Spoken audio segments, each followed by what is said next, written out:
गरीबों के लिए अलग, अमीरों के लिए प्राइवेट स्कूल, गरीबों के लिए सरकारी स्कूल। मैंने कई बार देखा है, घर पर जब मेहमान आते हैं और पूछने पर हम ये बताते हैं कि सरकारी विद्यालय में पढ़ रहे हैं, तो उनके चेहरे का रिएक्शन, भाव एक अलग तरीके का हो जाता है। तब मुझे बड़ा दुख होता है। उन सभी लोगों से मैं ये निवेदन करना चाहूँगी कि आप बहुत बड़ी गलतफहमी में हैं, क्योंकि शिक्षा का जो स्रोत है, शिक्षा जहाँ से आती है, वो आदरणीय शिक्षक है। शिक्षा ऊंची बिल्डिंगों से, बड़े बड़े गार्डन से, अच्छी बसों में सफ़र करने से या एसी रूमों से शिक्षा नहीं आती है।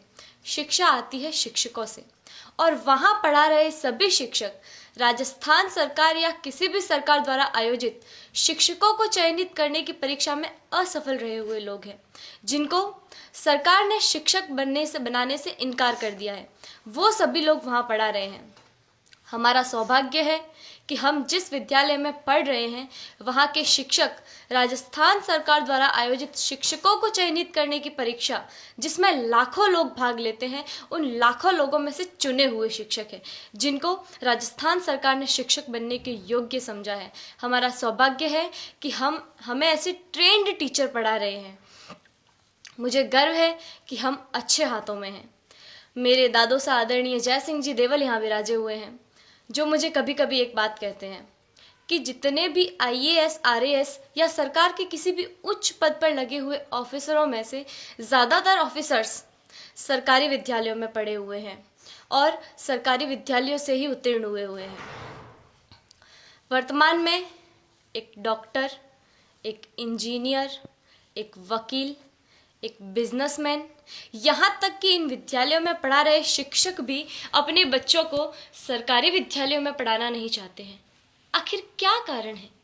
इसका कारण है संसाधनों का अभाव।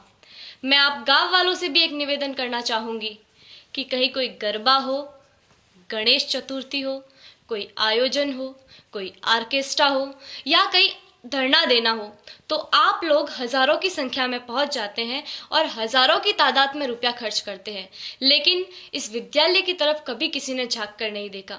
इस विद्यालय की ओर देखने का किसी को भी समय नहीं है। मैं आप गाँव वालों से ये निवेदन करना चाहूँगी कि जितना जोश आप उधर उन कार्यक्रमों में दिखाते हैं, उतना ही जोश आप इधर इन विद्यालयों के लिए दिखाएं। भविष्य में संजोगवश हम सरकारी विद्यालयों में पढ़ रहे छात्रों में से कोई प्रधानमंत्री या और कुछ बन गया, तो सबसे पहले तो हम ये कोशिश करेंगे कि भारत की तमाम सरकारी स्कूलों को एक उच्च स्तर पर ले आए, ताकि वर्तमान भविष्य में भारत में एक ऐसा समय आए कि सभी बच्चे सरकारी विद्यालय में पढ़ रहे होंगे। मुझे जो कहना था वो कह दिया। मैंने जो कहा वो गलत है या सही, मुझे नहीं पता। इसका निर्णय तो आप लोग ही कर सकते हैं। मेरे जो मन में था वो कह दिया। अब मुझे बहुत अच्छा महसूस हो रहा है। जय हिंद, जय भारत।